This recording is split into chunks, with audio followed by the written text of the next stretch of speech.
Welcome back. Today we transition to a brief consideration of the Melchizedekian nature of Jesus' priesthood. Before we read our primary passage from Hebrews chapter 5, I'd like to read the two Old Testament passages upon which this portion is based. We begin in Genesis chapter 14, verses 17 to 20, where we read about Abraham meeting Melchizedek. And the king of Sodom went out to meet him, that is, Abraham, at the valley of Shavah, that is, the king's valley, after his return from the defeat of Chedorlaomer and the kings who were with him. Then Melchizedek, king of Salem, brought out bread and wine. He was the priest of God Most High. And he blessed him, that is, Abraham, and said, Blessed be Abram, of God Most High, possessor of heaven and earth. And blessed be God Most High, who has delivered your enemies into your hand. And he, that is, Abram, gave him, that is, Melchizedek, a tithe of all. Melchizedek means king of righteousness. He was referred to in this passage as the king of Shalom, or Shalom, and Shalom in the Hebrew is peace. As well, the city of Salem, or Shalom, was the forerunner of the city of Jerusalem. It is interesting to note that Avram, or Abraham, the father of the nation of Israel, gave to Melchizedek a tithe, noting his recognition of Melchizedek's office as priest of the Most High God. It is then through David that we see the beginnings of the prophetical importance of this priest of God Most High from Psalm 110, verses 1 through 4, a psalm of David. Yahweh said to my Lord, my Adonai, Sit at my right hand till I make your enemies your footstool. Yahweh shall send the rod of your strength out of Zion. Rule in the midst of your enemies. Your people shall be volunteers in the day of your power, in the beauties of holiness from the womb of the morning. You have the dew of your youth. Yahweh has sworn and will not relent. You are a priest forever, according to the order of Melchizedek.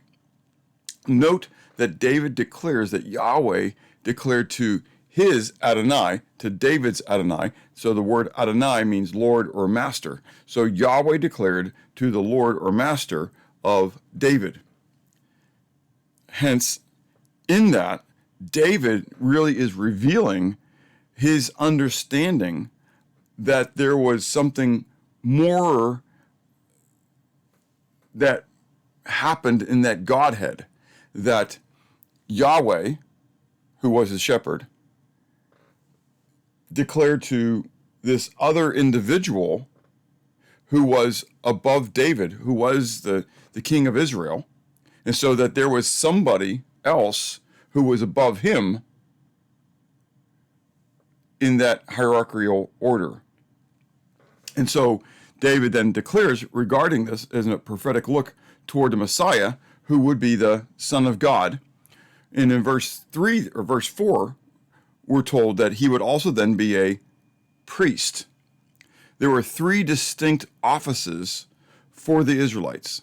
There was the prophet, the priest, and the king. Generally speaking, the king would come out of Judah, be the seed of David, and the priest would come or descend from Levi, being the seed of Aaron. Hence, a priest may be a prophet, but he would never be the king. Or a king may be a prophet, but he would never be a priest.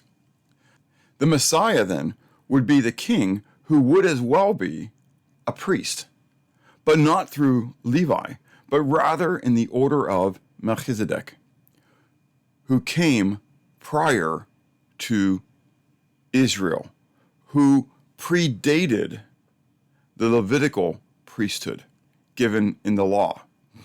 Since the Messiah's beginning would be from everlasting, his priesthood then would be from everlasting. With all that in mind, let us read the first 10 verses of Hebrews chapter 5. For every high priest taken from among men is appointed for men in things pertaining to God, that he may offer both gifts and sacrifices for sins. He can have compassion on those who are ignorant and going astray, since he himself is also subject to weakness. Because of this, he is required, as for the people, so also for himself, to offer sacrifices for sins. And no man takes this honor to himself, but he who is called by God, just as Aaron was. So also Christ did not glorify himself to become high priest, but it was he who said to him, "You are my son, today I have begotten you." As he also says in another place, quote, "You are a priest forever, according to the order of Melchizedek," who, in the days of his flesh, when he had offered up prayers and supplications with vehement cries and tears to him who was able to save him from death, and was heard because of his godly fear, though he was a son, yet he learned obedience by the things which he suffered. In having been perfected, he became the author of eternal salvation to all who obey him, called by God as high priest according to the order of Melchizedek. Jesus Christ, Jesus, the Messiah, took on flesh and blood in order that he might become the, quote, author of eternal salvation, which he was then able to mediate because he was a priest in the order of Melchizedek. You can have confidence in going to Jesus because he is your mediator. There is no other intercessor.